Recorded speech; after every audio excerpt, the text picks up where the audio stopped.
ഇവിടെ എനിക്ക് മുമ്പ് പ്രസംഗിച്ച മാന്യദേഹം സൂചിപ്പിച്ചു, അവരുടെ മുദ്രാവാക്യം വികസനം തുടരും എന്നുള്ളതാണ്. ഒരുപക്ഷെ നിലമ്പൂരിനെ കുറിച്ച് അറിയാൻ മേലാത്ത ഈ നാട്ടിലേക്ക് ഇലക്ഷൻ പ്രചരണത്തിന് വേണ്ടി വരുന്നിരിക്കുന്നവർക്ക് ആ മുദ്രാവാക്യത്തിൽ വലിയ കുഴപ്പമൊന്നും തോന്നില്ല. പക്ഷേ കഴിഞ്ഞ 9 വർഷക്കാലമായി ഇടതുപക്ഷ ജനാധിപത്യ മുന്നണി ഭരിച്ചിരുന്ന നിലമ്പൂരിന്റെ മണ്ണിൽ നടന്നിട്ടുള്ള വികസനങ്ങളെ കുറിച്ച് ബോധ്യമുള്ള നിലമ്പൂരിന്റെ ജനതയ്ക്ക് അത് കളിയാക്കുന്നതായി തോന്നും എന്ന് എനിക്ക് തോന്നി. അതിനേക്കാൾ തമാശ കോൺഗ്രസിന്റെ ഐക്യ ജനാധിപത്യ മുന്നണിയുടെ പോസ്റ്ററിന്റെ പരസ്യമായിരുന്നു. ഇനി നിലമ്പൂർ തിളങ്ങും. അതെനിക്ക് ഏറ്റവും തമാശയായിട്ട് തോന്നിയത്,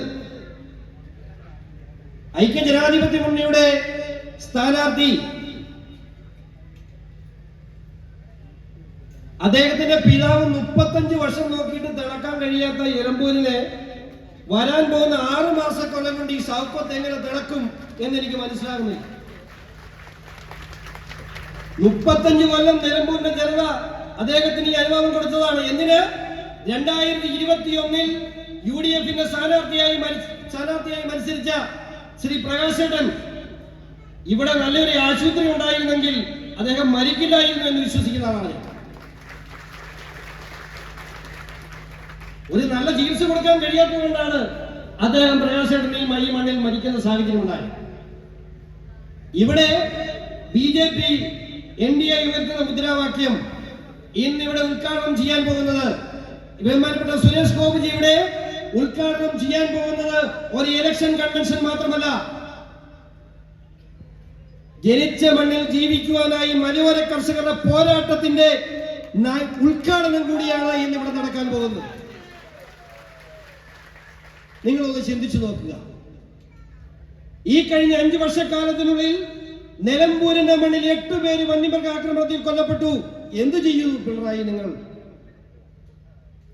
5 ലക്ഷം രൂപ കൊണ്ട് നഷ്ടപരിഹാരമായി കൊടുക്കും. ജീവന്റെ വിലയാണ്.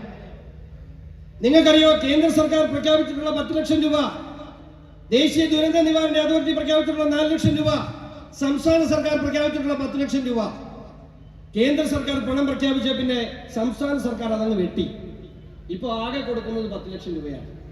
അവർക്കറിയാം, ആദ്യം ഒരു ബഹളം ഉണ്ടാകും, പ്രക്ഷോഭങ്ങൾ നടക്കും, രാഷ്ട്രീയ നേതാക്കൾ വരും, ഒരു പ്രകടനമൊക്കെ നടക്കും. 3ാമത്തെ ദിവസം ആ പ്രക്ഷോഭം അവിടെ അവസാനിക്കുമെന്ന് അവർക്കറിയാം.